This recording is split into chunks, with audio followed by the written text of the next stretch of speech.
जीवनात यशस्वी होण्यासाठी माणसाकडे उच्च दर्जाचं ध्येय असावं. ध्येय निश्चित करताना आपल्या स्वतःच्या मर्यादा लक्षात ठेवून ध्येय निश्चित करावं. ध्येय म्हणजे आपल्याला काय प्राप्त करायचं आहे या जीवनात, आपल्याला केवढं मोठं व्हायचं या जीवनात, माझ्या या जीवनाचा नक्की हेतू काय आहे, याला ध्येय म्हणतात. कुठपर्यंत जायचंय? एखाद्या प्रवासाला निघताना समजा मला मुंबईला जायचं आहे. मुंबईला जाणं हे माझं ध्येय झालं त्या दिवसापुरतं. कुठे जायचंय ह्याचं निश्चित प्लॅनिंग, निश्चित नियोजन याला ध्येय म्हणतात. हार्वर्ड विद्यापीठात एक अभ्यास झाला. त्यात 3% लोकांनी फक्त आपल्या जीवनात ध्येय निश्चित केलेलं आढळलं. 30% लोक आपण नक्की काय करीत आहोत हे त्यांना माहीत होतं, पण त्यांनी आपलं ध्येय निश्चित केलेलं नव्हतं. आणि 67% लोकांना ध्येय काय असतं हेच माहीत नव्हतं.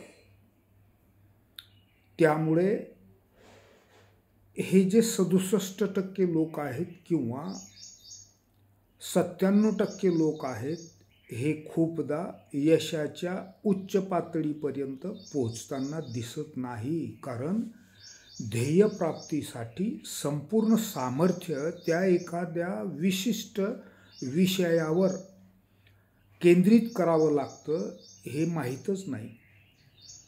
ध्येयप्राप्तीसाठी ध्येयाचा ध्यास लागावा लागतो हे माहीत नाही. ध्येयप्राप्तीसाठी सातत्यपूर्ण कठोर परिश्रम करावे लागतात हे माहीत नाही. जर असं असलं तर कोणत्याही परिस्थितीत तुम्ही कोणत्याही उद्योगात असा, व्यवसायात असा, सेवेत असा, आपण कोणीतरी चालतंय त्याच्या मागे चालत राहू. आपली स्वतंत्र वाट आपल्याला निर्माण करता येणार नाही. त्यामुळे ध्येय असलं तर आपण आपली स्वतःची वाट निर्माण करतो. या वाटेवरून चालताना काही मूल्य निर्माण करतो जी इतरांना आदर्श ठरतात. एकदा सॉक्रेटिस महोदयांकडे एक चुणचुणीत मुलगा गेला आणि म्हटला की मला आपल्या एवढं मोठं व्हायचं आहे. आपण जसं जीवनात मोठं ध्येय प्राप्त केलेलं आहे तसं ध्येय मला पण प्राप्त करायचं आहे. सॉक्रेटिस महोदय त्या मुलाला म्हटले की आपल्या गावाजवळून नदी वाहते, सकाळी तिथे ये. ठरल्याप्रमाणे दोन्ही त्या नदीवर पोहोचतात. सॉक्रेटिस महोदय त्या मुलाच्या खांद्यावर हात ठेवून त्याला पाण्यात उतरवत नेतात. हनवटीपर्यंत पाणी आल्याच्या नंतर त्याच्या डोक्यावर हात ठेवून पाण्यात दाबून धरतात. कुठपर्यंत? त्याला शेवटचा श्वास मिळावा तिथपर्यंत. पाण्यात दाबून धरल्याच्या नंतर साहजिकच तो मुलगा जीवन मरणाच्या एका विशिष्ट रेषेवर पोहोचल्यानंतर त्याला श्वास घेण्यासाठी तो तडफडत आहे आणि खालून मजबूत असं शक्ती लावत आहे. त्यावेळेस सॉक्रेटिस महोदयांना कळलं की शेवटच्या श्वासाची वेळ आली आहे. सॉक्रेटिस त्याच्या डोक्यावरचा हात काढतात. तो उसळी मारून वर येतो आणि सावरल्यावर सॉक्रेटिसना म्हणतो की मी आपल्याला मोठ्या ध्येयासाठी काय करावं हे विचारलं आणि आपण हे काय केलं? सॉक्रेटिस महोदय म्हटले की तेच समजावतोय तुला. पाण्यात दाबून धरल्याच्या नंतर शेवटच्या श्वासाचं तुला जिवंत राहण्यासाठी जेवढं महत्त्व वाटत होतं त्या श्वासा एवढं जो श्वास मला जिवंत ठेवेल त्या एका श्वासाचं तुला जेवढं महत्त्व वाटतं तेवढं जर तुला तुझ्या ध्येयाबद्दल ध्यास लागला तो श्वास मिळालाच हवा म्हणजे मी जिवंत राहील हे जसं तुला कळलं तसं तुला तुझ्या ध्येयाबद्दल अत्युच्च महत्त्व वाटायला लागलं तर तू यशवंत होणारच. म्हणजे मोठं यश प्राप्त करण्यासाठी ध्येयाचा ध्यास लागावा लागतो, कठोर परिश्रम करावं लागतं, सातत्य ठेवावं लागतं, आपल्या ध्येयाबद्दल प्रामाणिक असावं लागतं, जगात चाललेल्या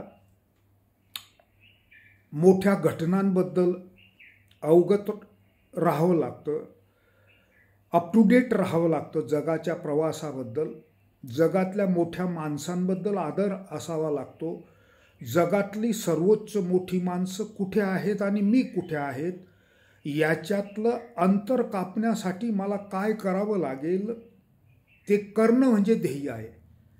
आणि म्हणून हे अंतर कापण्यासाठी जगातला सर्वोच्च मोठा माणूस समजा अल्बर्ट आइन्स्टाईन असतील किंवा महात्मा गांधी असतील यांनी जगाची सेवा कोणत्या पद्धतीने केली याचा मला पुरेपूर अभ्यास असल्याशिवाय ते कुठे आणि मी कुठे याचा अंदाज येणार नाही. आणि ध्येय हे सामुदायिक हितातलं असावं. मी आणि माझा परिवार, मी आणि माझं कुटुंब याच्यासाठी पैसा कमवला, पैशातून सत्ता विकत घेतली, सत्तेतून पुन्हा पैसा कमवला, पैसा आहे आणि सत्ता आहे म्हणून प्रतिष्ठा आहे, अशा तऱ्हेचं ध्येय हे आत्मकेंद्रित ध्येय आहे. म्हणून मग जन्मदत्त निष्ठांच्या आधारे जगणारी माणसं ही जगासाठी फार काही मोठं योगदान देऊ शकत नाही. मूल्यनिष्ठा असाव्यात, मूल्यनिष्ठांच्या आधारेच ध्येयप्राप्तीपर्यंत जाता येतं. म्हणून उच्च ध्येय असावीत, त्यासाठी ध्येयाचा ध्यास लागावा, ध्येयाचा प्राप्तीसाठी कठोर अशी नियोजनबद्ध आणि सातत्यपूर्ण परिश्रम करावे लागतात.